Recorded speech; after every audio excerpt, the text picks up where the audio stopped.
أعوذ بالله من الشيطان الرجيم. بسم الله الرحمن الرحيم. الحمد لله وكفى والصلاة والسلام على عباده الذين اصطفى خصوصا على أفضلهم وخاتم النبيين محمد الأمين وعلى آله وصحبه أجمعين. أما بعد فأعوذ بالله من الشيطان الرجيم. بسم الله الرحمن الرحيم. ألف لام ميم ذلك الكتاب لا ريب فيه هدى للمتقين الذين يؤمنون بالغيب ويقيمون الصلاة ومما رزقناهم ينفقون والذين يؤمنون بما أنزل إليك وما أنزل من قبلك وبالآخرة هم يوقنون أولئك على هدى من ربهم وأولئك هم المفلحون. صدق الله العظيم. رب اشرح لي صدري ويسر لي امري واحلل عقدة من لساني يفقهوا قولي. اللهم ربنا الهمنا رشدنا واعذنا من شرور انفسنا. اللهم ارنا الحق حقا وارزقنا اتباعه وارنا الباطل باطلا وارزقنا اجتنابه. اللهم وفقنا لما تحب وترضى. آمين يا رب العالمين. As I told you in the introductory lecture, we are now beginning with the first grouping of the surahs. The Makki surah was Surah Al-Fatiha, which we have already studied. Now the Madani part of this first group consists of 4 surahs and consisting of 2 pairs of 2 surahs each. Surah Al-Baqarah, Surah Al-Imran, they are a pair. And that is evident from the fact that both start with the letters Alif Lam Mim. Then Surah Al-Nisa, Surah Al-Ma'idah, they are a pair. They start straight off. Ya ayyuhalladhina amanu, Ya ayyuhan nas. This is how Surah Al-Nisa and Surah Al-Ma'idah starts. So this is the first pair of the Madani surahs. Now regarding Surah Al-Baqarah, please note, this is the largest and the biggest surah of the Quran. It comprises nearly 2.5 parts. It has 286 ayat, divided into 40 rukus. And this Surah Al-Mubarakah, not only regarding its size, it's one of the most important surahs of the Quran, rather I should say the most important surah of the Quran, because it has been said so by the Prophet Muhammad sallallahu alaihi wasallam himself. There is a hadith in which he said, لِكُلِّ شَيْءٍ سَلَامٌ وَسَلَامُ الْقُرْآنِ سُورَةُ الْبَقَرَةِ. Everything has its top, highest place. And we will say every phenomenon has a climax. And the top or the climax of Quran is Surah Al-Baqarah. Now these are the wordings of the Prophet sallallahu alaihi wasallam. This surah, I have given it a name, Suratul Ummatain, surah of 2 ummahs. The 2 ummahs, that is the present Muslim ummah, that is the Muslims, and the former Muslim ummah, the Bani Israel. This surah can be divided, just as we listen to the Hadith al-Qudsi, Qasamtu salata baini wa baina abdi nisfain. Surah Al-Fatiha divisible into 2 absolutely equal parts. Here again we have nearly equal parts, halves of Surah Al-Baqarah. First part that comprises of 18 rukus and 152 ayat.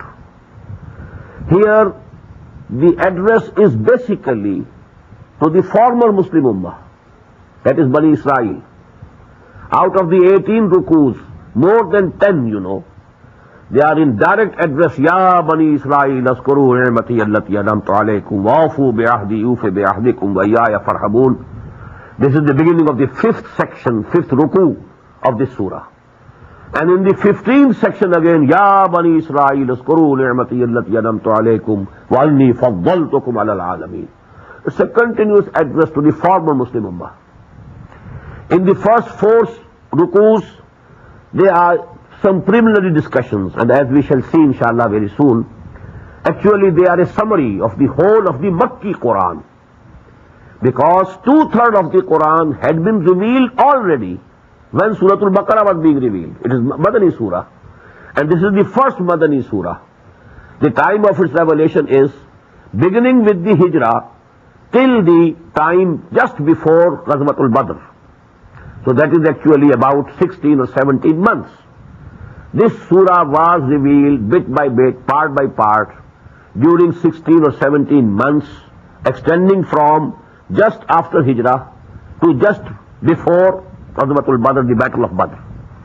So this is the first Madani surah that way. But 2/3 of the Quran had already been revealed. That is the Makki surahs.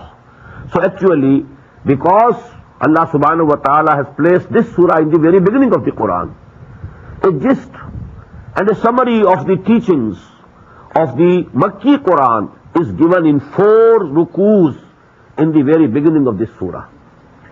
Then the 4 remaining rukus of this first part, they are tahweeli, because you will find that the change in the direction of Qibla from Jerusalem to Makkah, that is discussed in those 4 rukus.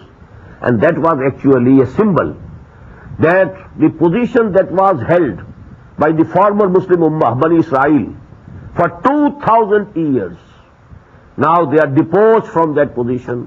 They were the representatives of Allah subhanahu wa ta'ala on earth for 2,000 long years. Now they are deposed, and the new Muslim Ummah, based on the prophethood of and messengerhood of Muhammad sallallahu alayhi wa sallam, now this has taken the place, this new Ummah. It is being installed in place of the former Muslim Ummah. That is why the direction of the Qibla, that is changed from Jerusalem to Makkah. Then the second part, second half of this surah, it comprises of 22 rukus, but the number of ayat is 134.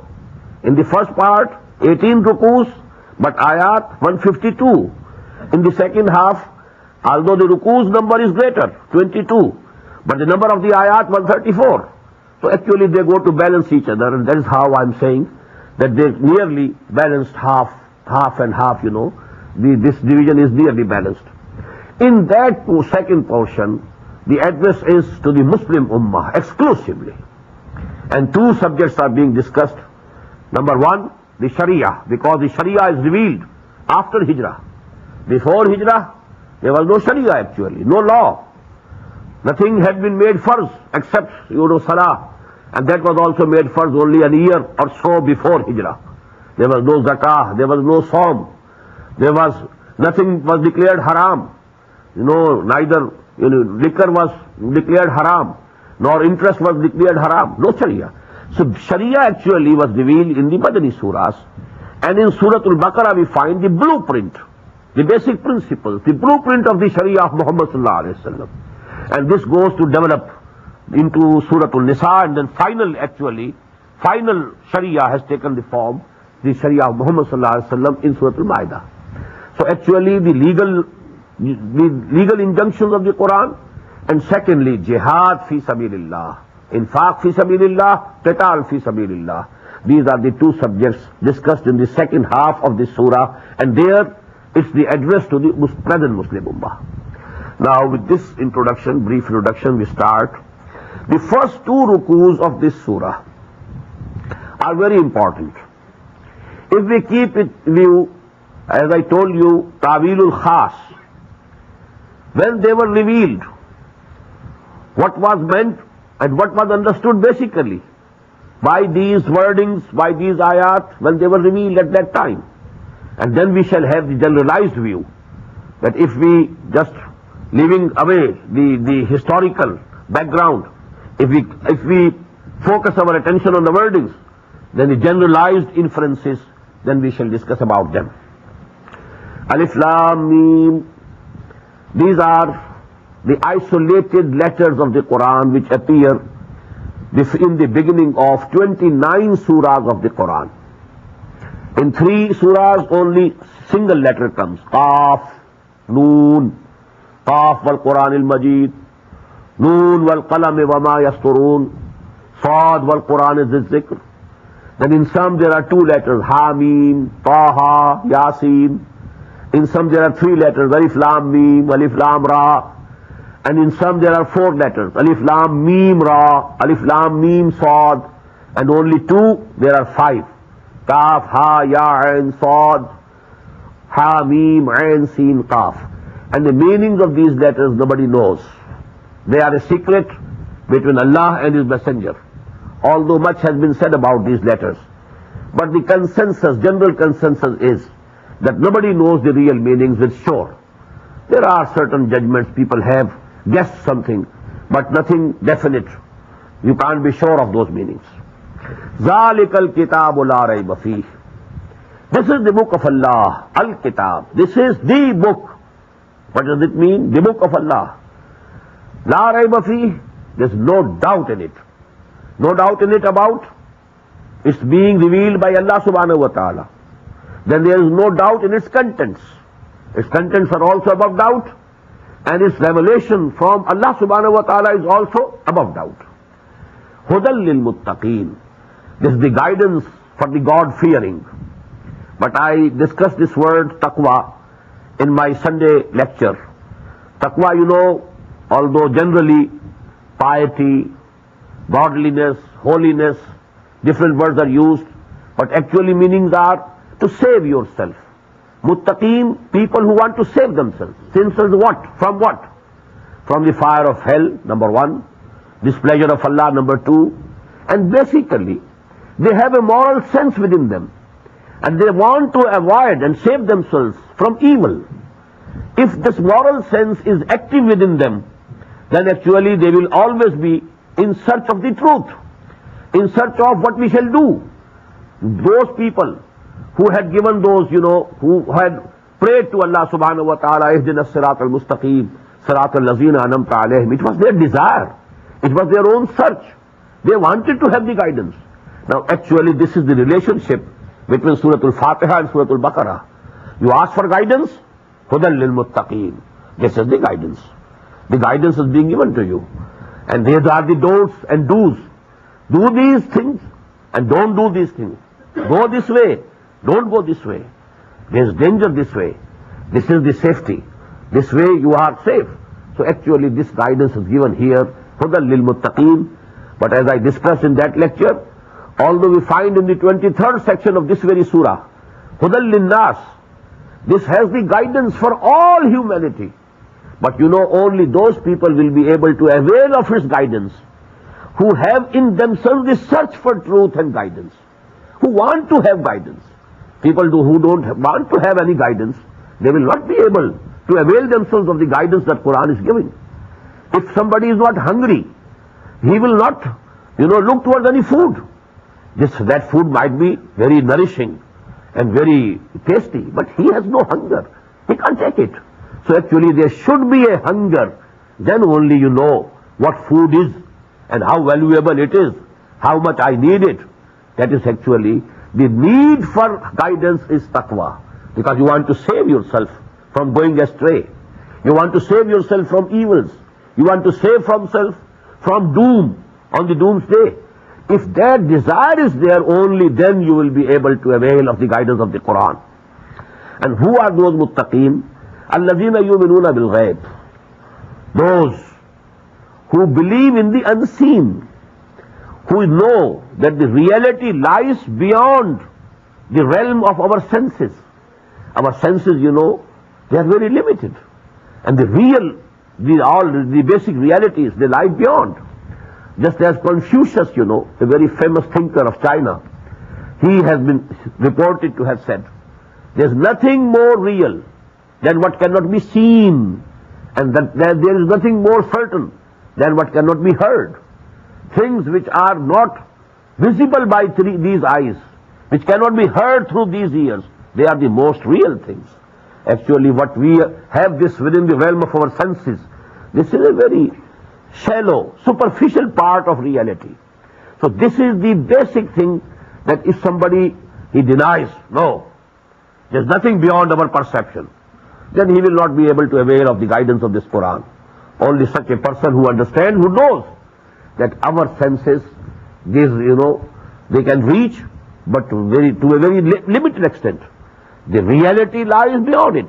يُؤْمِنُونَ بِالْغَيْبِ وَيُقِيمُونَ الصَّلَاةِ. And then they establish prayers. Because that reality, the Al-Haq, Allah subhanahu wa ta'ala, now you should have some contact with him, some communication with him. And to have a regular communication with him, you must establish prayers. وَمِمَّا رَزَقْنَاهُمْ يُنْفِقُونَ. And whatsoever we have given them, they spend out of it.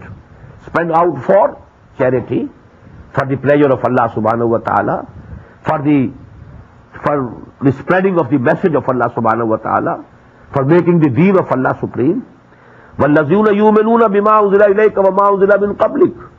And those who believe in what has been revealed and sent down to you, O Muhammad sallallahu alayhi wa sallam. And not only you, but they believe also on what was sent before.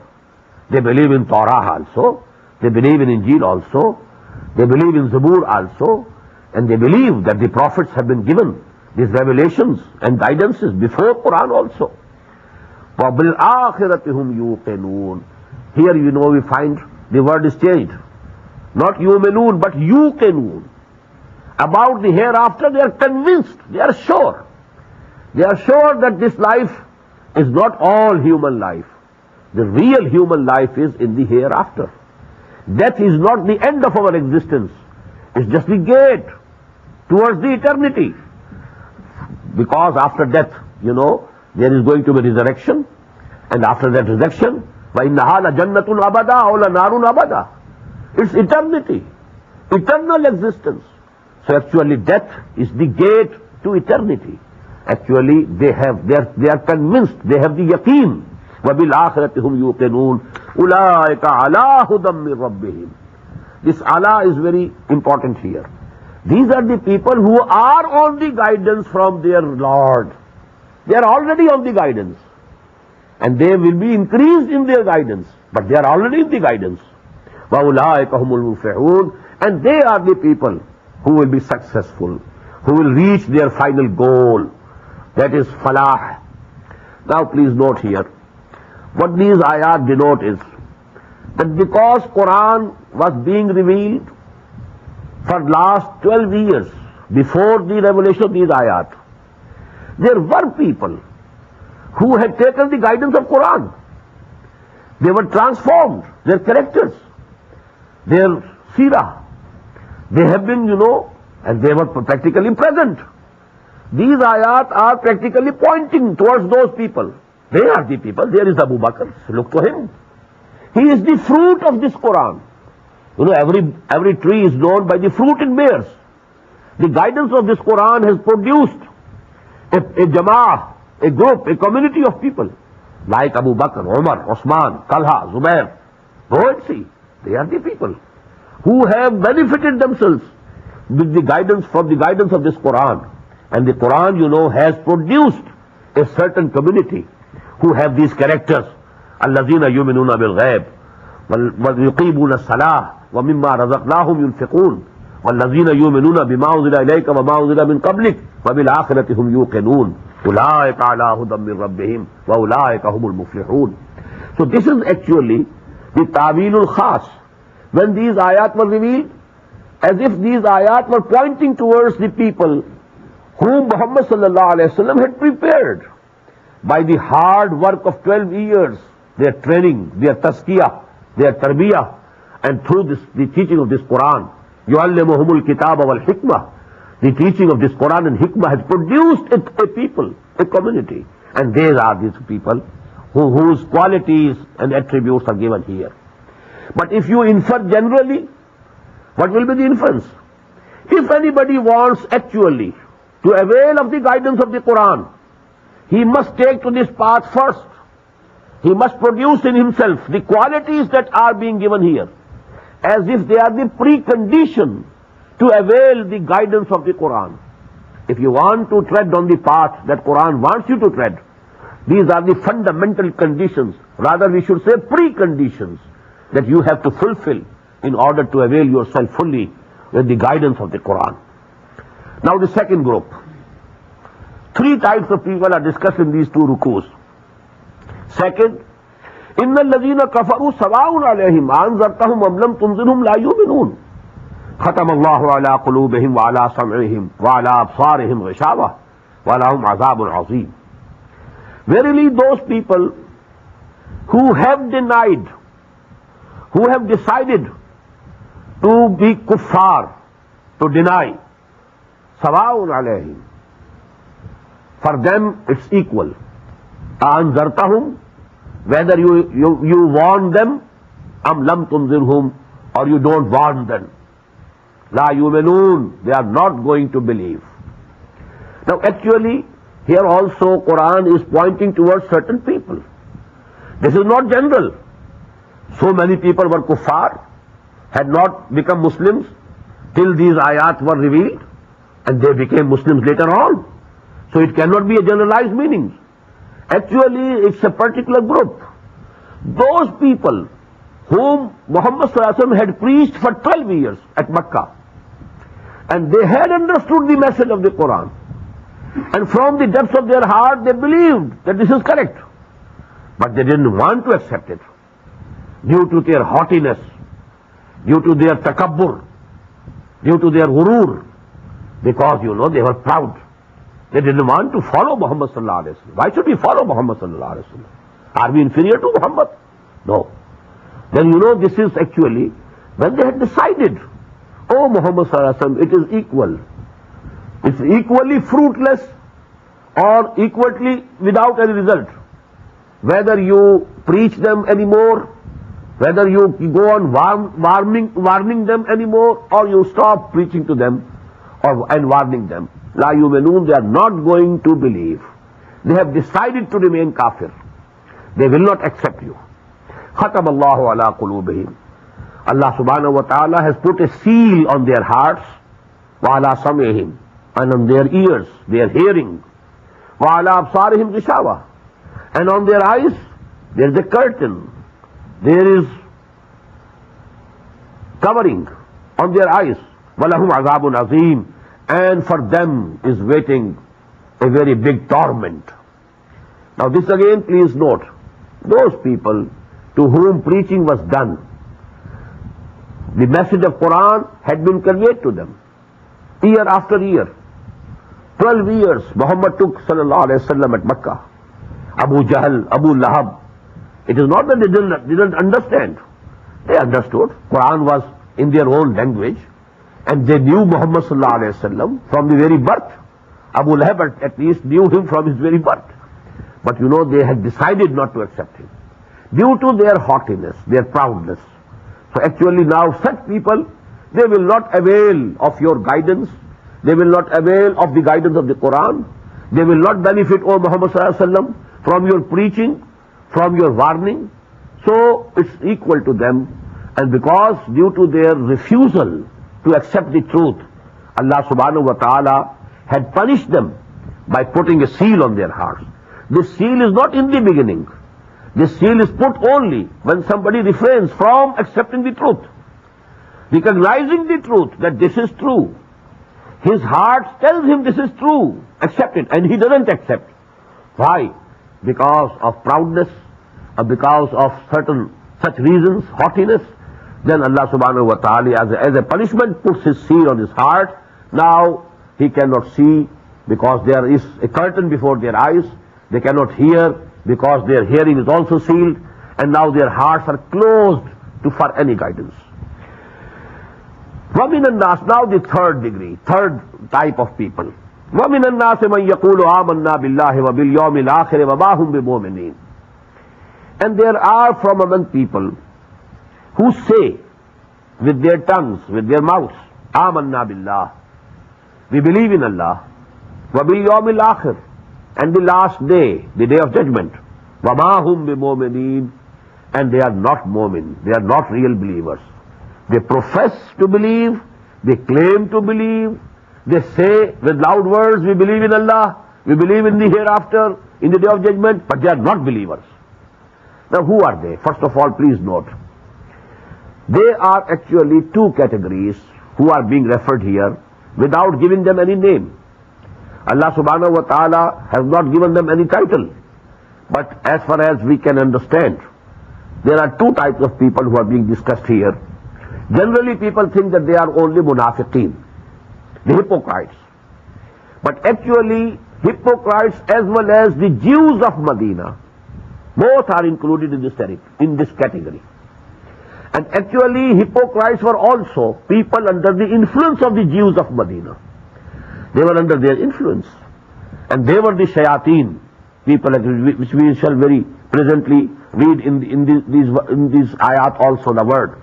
وَإِذَا خَلَوْا إِلَىٰ شَيَاطِينِهِمْ قَالُوا إِنَّا مَعَكُمْ إِنَّمَا نَحْنُ مُسْتَهْزِئُونَ. So actually this description, as you say in English, free to whom it fits. This is a narration and it fits two groups of people of that time. Number one, the Jews. Number two, the munafiqun, the hypocrites, who said they were Muslims, but they were not Muslims, they were not Mu'mins. Why Jews? Because here you find, يَقُولُ آمَنَّا بِاللَّهِ وَبِالْيَوْمِ الْآخِرِ, not bil Rasul. Here the wordings are only that they say we believe in Allah and believe in hereafter, but not in the Rasul. We don't believe in the messenger. At least this is what they are saying. And that was the position of the Jews, because we believe in Allah. And you also believe in Allah, we also believe in Allah. You also believe in unity of Allah, we also believe in unity of Allah. You also believe in the resurrection, we also believe in resurrection. You also believe in the hereafter, in the heaven and hell, we also believe in the hereafter and the hell and the heaven. So we are also Mu'mins. You must accept us as believers. That was their claim, and it's very noteworthy that out of the three basic imaniyat, three basic themes of iman, only two have been mentioned. وَمِنَ النَّاسِ مَنْ يَقُولُ آمَنَّا بِاللَّهِ وَبِالْيَوْمِ الْآخِرِ وَمَا هُمْ بِمُؤْمِنِينَ. They are not Mu'mins. And in the same way, and when we shall read the description, this fits, the munafiqun of Medina also. Because they also actually, they doubted about the messengership of Muhammad sallallahu alaihi wasallam.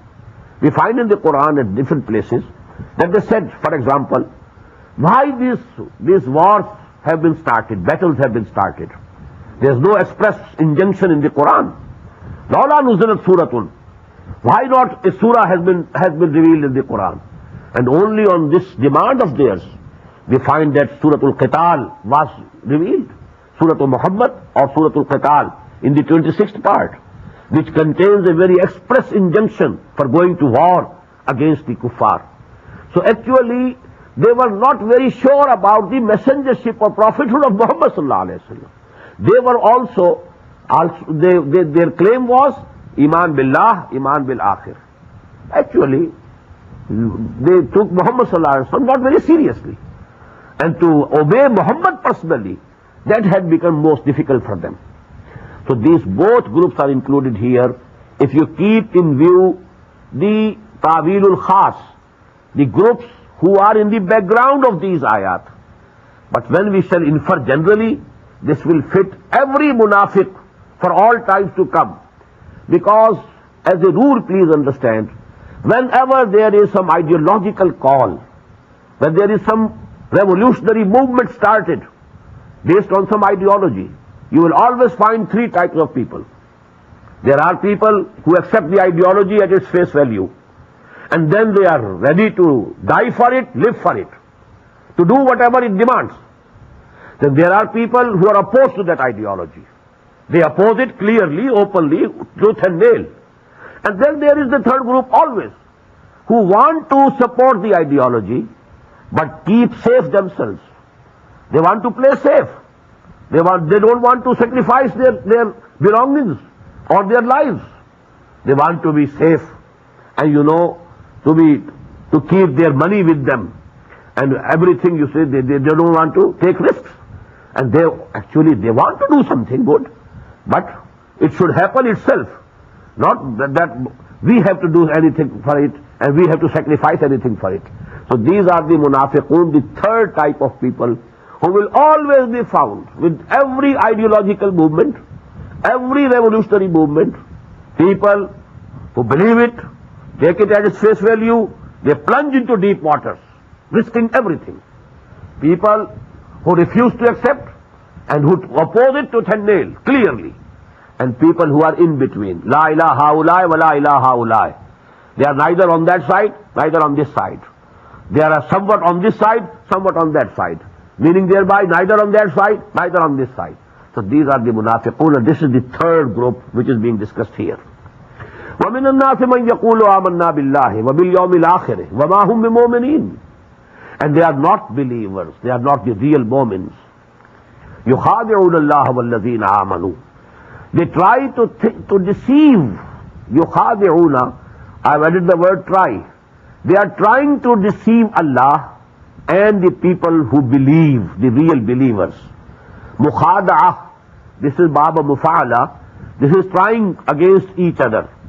So yukhadi'un Allah wal-lazina amanu, they are trying to deceive Allah and people who believe, the mu'mins. وَمَا يَخْدَعُونَ إِلَّا أَنفُسَهُمْ. And they are not deceiving anybody except themselves. They are deceiving themselves. When they claim they are mu'min, they are deceiving themselves. When they think that they can please Allah subhanahu wa ta'ala through this verbal attestation only, well, they are wrong. They are deceiving themselves. وَمَا يَشْعُرُونَ, but they perceive it not. They have not the sense that they are deceiving themselves. وَلَا يَشْعُرُونَ. فِي قُلُوبِهِمْ مَرَضٌ. In their hearts there is a disease, there is an ailment. That ailment is of doubt, shak, raib, doubt. And this is actually, this shak and raib, then it goes to develop into nifaq, into hypocrisy. فِي قُلُوبِهِمْ مَرَضٌ فَزَادَهُمُ اللَّهُ مَرَضًا. Allah subhanahu wa ta'ala has increased them in their disease. This is the rule of Allah, this is the sunnah of Allah, this is the habit of Allah subhanahu wa ta'ala. If you take to the right path, He will help you in proceeding forward on that right path. If you choose the wrong path, He will help you. Go ahead, further and further. And if you are in between, He will leave you there. It's your own choice. Imma shakiram wa imma kafura. Allah subhanahu wa ta'ala has given the choice to you, to me, to every human being. When the decision He makes, Allah makes that way easy for him to proceed further and further. All the difficulties of the right path, they are made easier for him. All the big evils of the wrong path, for those people who choose to take that wrong path for themselves, then they are made easy for him. And they go after one big evil to the another bigger evil, and then to the still bigger evil. They go forward. So actually this is the habit of Allah. فِي قُلُوبِهِمْ مَرَضٌ فَزَادَهُمُ اللَّهُ مَرَضًا. Allah has increased them in their disease. وَلَهُمْ عَذَابٌ أَلِيمٌ. And there for them is a very painful torment. بِمَا كَانُوا يَكْسِبُونَ.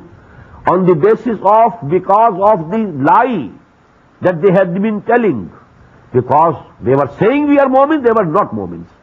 This was the lie that they were saying, they were telling.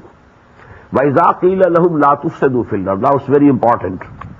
This third category of people, as I told you, one type of people who accept that dawah, that call, that ideology, and then they plunge into deep waters, risking everything.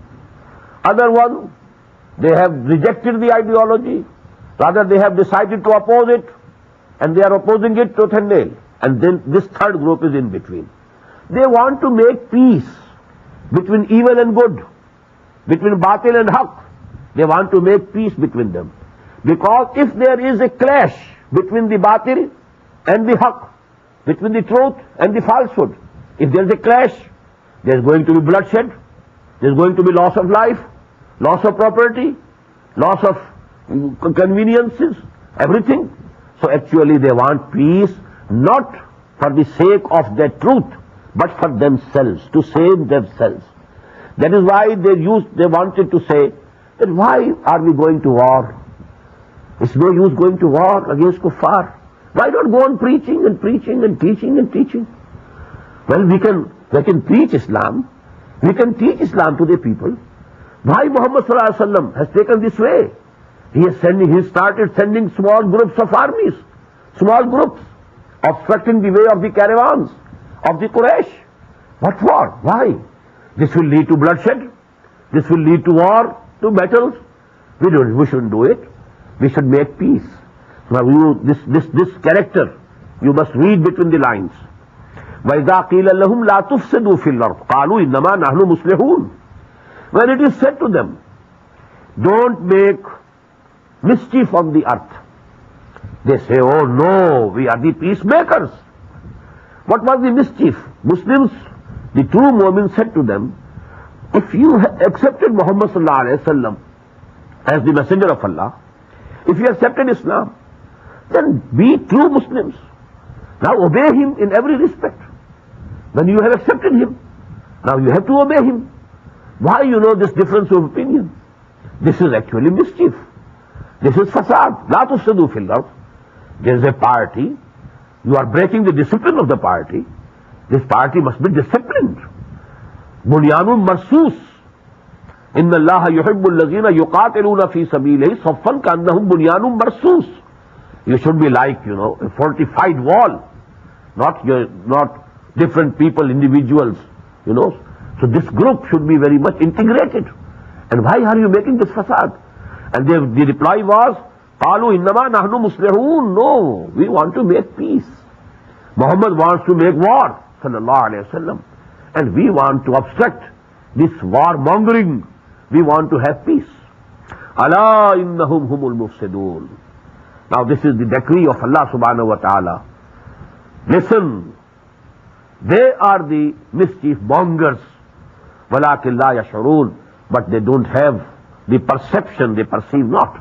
But they are the mischief mongers. Why? Because actually, whenever on this earth there is some system which is not the system of Deen of Allah, this is fasad. Although there might be all amn, all peace, apparent peace, but actually when this is not the law of Allah which is governing this place, it is in rebellion against Allah subhanahu wa ta'ala. This is fasad. ظهر الفساد في البر والبحر بما كسبت أيدي الناس. This is fasad. This is rebellion against the rightful ruler. The rightful owner of this universe is Allah subhanahu wa ta'ala. He is the only rightful ruler. And if anybody else, any other law is ruling, it is rebellion. So this rebellion has to be set under. It has to be controlled. It has to be dealt with. And for dealing with this rebellion, putting it down, you need a party, strong party, powerful party, disciplined party. Now if you are making injuries to the discipline of that party, you are weakening that party, you are abetting this system actually, this fasad. So Quran says, Allah innahum humul mufsidun. By breaking the discipline of the Muslim party, of Hizbullah, of the party of Allah and Muhammad sallallahu alayhi wa sallam, they are the mischief mongers. They are abetting and supporting this fasad on earth. Allah innahum humul mufsidun walakin la yash'urun. Wa idha qila lahum aminu kama aman nas. And when it is said to them, you should also believe just as the others have believed. You look to Abu Bakr, look to Umar, look to Sa'd ibn Ma'az, look to Sa'd ibn Ubadah, radiyallahu ta'ala anhu ajma'in. They are the believers. Why don't you follow them? Why don't you take to their examples? What did they say? Very interesting. وَإِذَا قِيلَ لَهُمْ آمِنُوا كَمَا آمَنَ النَّاسُ قَالُوا أَنُؤْمِنُ كَمَا آمَنَ السُّفَهَاءُ. They said, should we believe just as these fools are believing? They thought they are fools. They are fanatics. They are risking everything. These are fools who have left their homes and hearts and they have come over from Makkah to Medina. Are they wise people? They don't look to whatever is injurious to them, whatever is harmful to them, whatever is beneficial for them. They have just migrated from Makkah, leaving their families, their home, not only their homes and hearts, their families at the mercy of the wolves of Makkah. They have come over here and they are fools. Actually, we are not fools like them. We are not going to risk our lives and properties and our wealth. We are not going to take that path. وَإِذَا قِيلَ لَهُمْ آمِنُوا كَمَا آمَنَ النَّاسُ قَالُوا أَنُؤْمِنُ كَمَا آمَنَ السُّفَهَاءُ أَلَا إِنَّهُمْ هُمُ السُّفَهَاءُ وَلَكِنْ لَا يَعْلَمُونَ. Listen to it. Hearken. They are the fools, but they don't have the perception. They don't have the knowledge. Abu Bakr is not a fool. Umar is not a fool. And Sa'd ibn Ibadah and Sa'd ibn Mu'az, they are not fools. These are fools. Abdullah ibn Ubay is the biggest fool of Medina. And the people who are like him, people who are obeying him, people who are taking his part, they are the fools. Because actually they don't know what is really good and beneficial for them. Because real life is the life hereafter. And this is injurious for them. Because we read in Surah An-Nisa, إِنَّ الْمُنَافِقِينَ فِي الدَّرْكِ الْأَسْفَلِ مِنَ النَّارِ. These munafiqeen will be in the lowest part of hell. In the lowest section of hell, they will be placed. So actually they are fools. وَإِذَا لَقُوا الَّذِينَ آمَنُوا قَالُوا آمَنَّا. And when they meet the people who believe, really believe, they say, we also believe. وَإِذَا خَلَوْا إِلَىٰ شَيَاطِينِهِمْ. Now this is a word, please note. When they are in privacy with their devils, with their chiefs. Well, these are the chiefs, the Jews of Medina. The munafiqeen were actually, they were in close liaison with the Jews of Medina. وَإِذَا خَلَوْا إِلَىٰ شَيَاطِينِهِمْ قَالُوا إِنَّا مَعَكُمْ. There they say, we are with you. Don't think. Although we have openly declared ourselves to be Muslims, to be with the Muslims, to be with Muhammad sallallahu alaihi wasallam, but this is also, we are making mockery of them. We are with you really. We have not left your side. We are with you. وَإِذَا لَقُوا الَّذِينَ آمَنُوا قَالُوا آمَنَّا وَإِذَا خَلَوْا إِلَىٰ شَيَاطِينِهِمْ قَالُوا إِنَّا مَعَكُمْ إِنَّمَا نَحْنُ مُسْتَهْزِئُونَ. We are only mocking. We are these fools, these moments, they are fools. And we are making a laughing stock for them. Allahu yastahzi'u bihim. Now this is the decree of Allah subhanahu wa ta'ala. Allah mocks at them. وَيَمُدُّهُمْ فِي طُغْيَانِهِمْ. Again the same divine habit or divine rule or the sunnah of Allah subhanahu wa ta'ala. Whichever path you take, Allah makes it easy for you. وَيَمُدُّهُمْ فِي طُغْيَانِهِمْ يَعْمَهُونَ. Allah subhanahu wa ta'ala gives them increase in their wrongdoings, permits them going more and more in the direction of that evil and wrong path that they have taken and decided and chosen for themselves. أُولَٰئِكَ الَّذِينَ اشْتَرَوُا الضَّلَالَةَ بِالْهُدَىٰ. They are the people who have purchased error, falsehood in exchange for guidance. Very beautiful words. Now guidance of the Quran came to them. Now they have two options. Either accept the guidance of the Quran or the opposite of it. That's the falsehood. That is batil. That is error. That is sin. That is disobedience to Allah. Actually now they have given away the guidance of Quran, guidance of Muhammad sallallahu alaihi wasallam, and taken for themselves, accepting for themselves. They have exchanged the guidance for zalala, for the error, the falsehood. فَمَا رَبِحَتْ تِجَارَتُهُمْ. And this trade of theirs, it has not benefited them at all. This is the sort of tabsara from Allah subhanahu wa ta'ala, a commentary from Allah subhanahu wa ta'ala. أُولَٰئِكَ الَّذِينَ اشْتَرَوُا الضَّلَالَةَ بِالْهُدَىٰ فَمَا رَبِحَتْ تِجَارَتُهُمْ وَمَا كَانُوا مُهْتَدِينَ. And they are not going to reach the destiny. They cannot have now the guidance because they have gone very far on this path of nifaq and munafiqah. مَثَلُهُمْ كَمَثَلِ الَّذِي اسْتَوْقَدَ نَارًا. Now there are two similes here. And there are two opinions. One opinion is that both these similes are regarding this third category. The in-between people, neither this side nor this side. La ilaha ulai wa la ilaha ulai. Muzabzabina baina zalik. Neither the believers nor opposing, apparently or openly. In between. And both the parables or both these similitudes, they are about these very people. Some are very deep in this quality of hypocrisy, and some are shallow. But the opinion which I hold, and I agree with the people who think that way, that is that the first simile is for the kuffar, and the second simile is for the munafiqeen.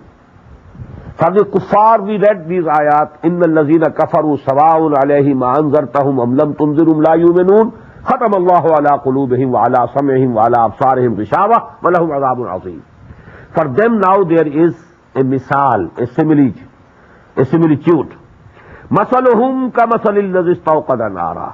Their likeness is as the likeness of one who kindled a fire. Now this is actually a situation which you can imagine. It commonly happened to the Arab people when they used to travel in the desert.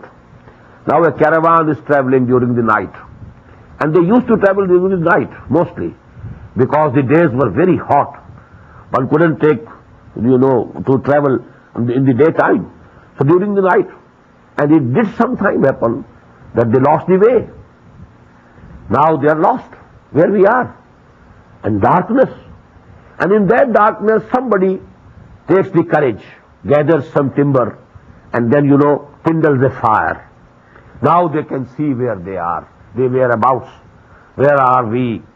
But at this moment, something happens to a group of people that their sight is gone. So they are again in the darkness. Before that fire, there was darkness outside, although their own sights were intact. But now the mahal, the environment, the surroundings are enlightened, but their sight is gone. So they are again in the darkness. This is the position of those. Actually, Muhammad sallallahu alaihi wasallam kindled the fire and light of Hidayah. But there were certain peoples who, out of jealousy, out of their haughtiness, they didn't like to see the light of the day. So actually their sight was taken away by Allah subhanahu wa ta'ala, and now they are groping in the darkness. Summun bukmun umyun fahum la yarji'un. This is the likeness of the people of the second group. إن الذين كفروا سواء عليهم أنذرتهم أم لم تنذرهم لا يؤمنون ختم الله على قلوبهم وعلى سمعهم وعلى أبصارهم غشاوة ولهم عذاب عظيم. مثلهم كمثل الذي استوقد نارا. Their likeness is to the likeness of a one person who kindled a fire. فلما أضاءت ما حوله, and when it lighted all around him, ذهب الله بنورهم, Allah took away their sights. وَتَرَكَهُمْ فِي ظُلُمَاتٍ لَا يُبْصِرُونَ, and now left them in the darknesses, they cannot see anything. صُمٌّ بُكْمٌ عُمْيٌ فَهُمْ لَا يَرْجِعُونَ. They are deaf, they are dumb, they are blind, and they are not going to return. They cannot return. Don't hope, O Muhammad sallallahu alaihi wasallam, or you, O Muslims, that any one of them will ever return to the path of Allah. Because now Allah subhanahu wa ta'ala has taken away their sights. ختم الله على قلوبهم وعلى سمعهم وعلى أبصارهم غشاوة. So I think that this simile is for that group. And for the munafiqeen of second simile. أو كصيب من السماء, or the similitude of a rainstorm. فيه ظلمات ورعد وبرق. There is a rainstorm from the sky, wherein there is darkness and thunder and lightning. يَجْعَلُونَ أَصَابِعَهُمْ فِي آذَانِهِمْ مِنَ الصَّوَاعِقِ حَذَرَ الْمَوْتِ. They are putting their fingers in their ears, saving themselves from death due to the stunning thunderclap.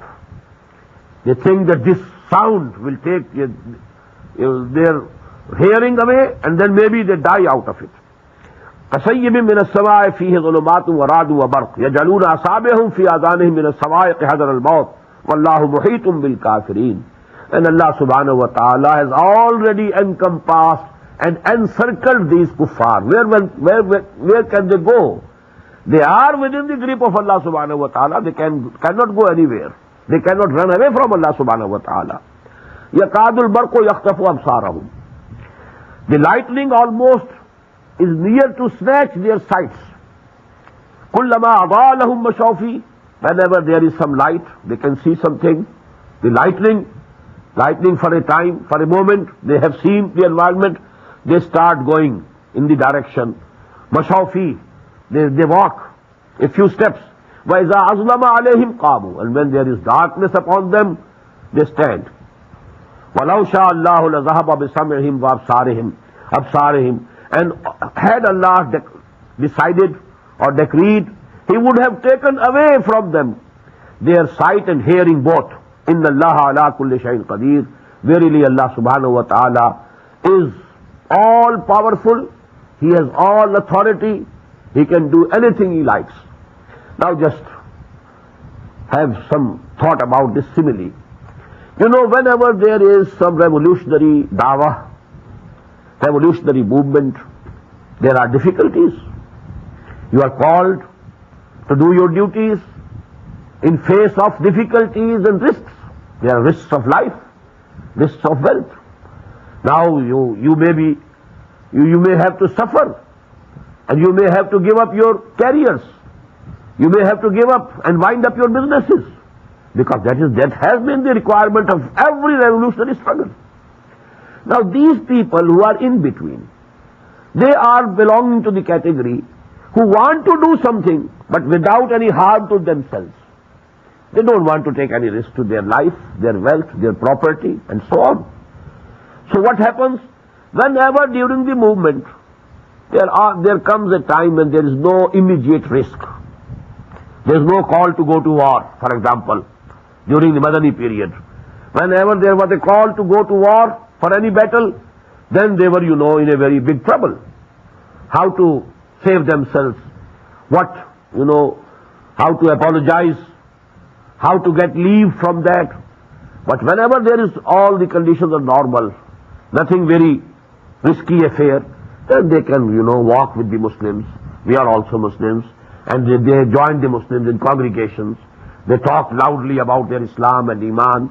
They make tall claims about their sincerity. But when there is a difficult time of trial and tribulation, then they go down and their courage is gone. So that is the condition portrayed in this similitude. That whenever there is some light, they see something, they can go, they take a few steps, they go ahead. But then again, when there is darkness, there is again difficulty, there is again risk for life or property or wealth, they again stand and they don't move. So this is the condition of those people about whom the description we have already seen. وَمِنَ النَّاسِ مَنْ يَقُولُ آمَنَّا بِاللَّهِ وَبِالْيَوْمِ الْآخِرِ وَمَا هُمْ بِمُؤْمِنِينَ يُخَادِعُونَ اللَّهَ وَالَّذِينَ آمَنُوا وَمَا يَخْدَعُونَ إِلَّا أَنفُسَهُمْ وَمَا يَشْعُرُونَ.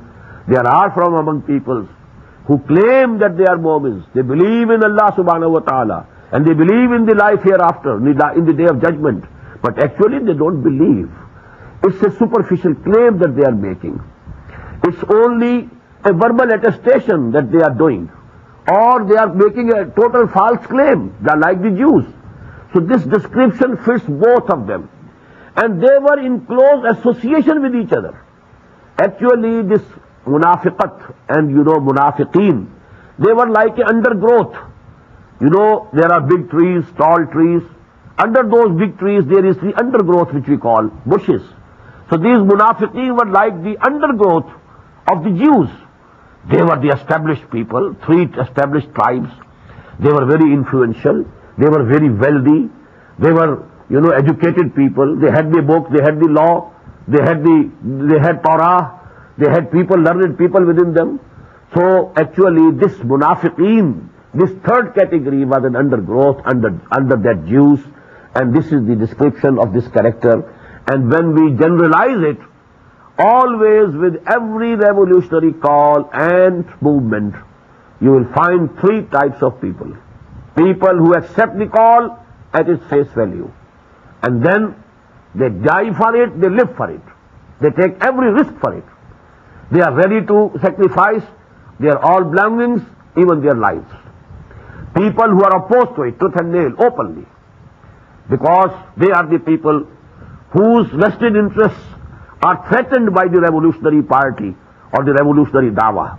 They oppose it tooth and nail. And there is always a third group which likes that something good should happen, but they are not ready to sacrifice anything for that. They want to play safe, to keep safe. There is a very important and very beautiful similitude in Surah Al-Hajj also. I told you Surah Al-Hajj, that is in between Makki and Madani surahs.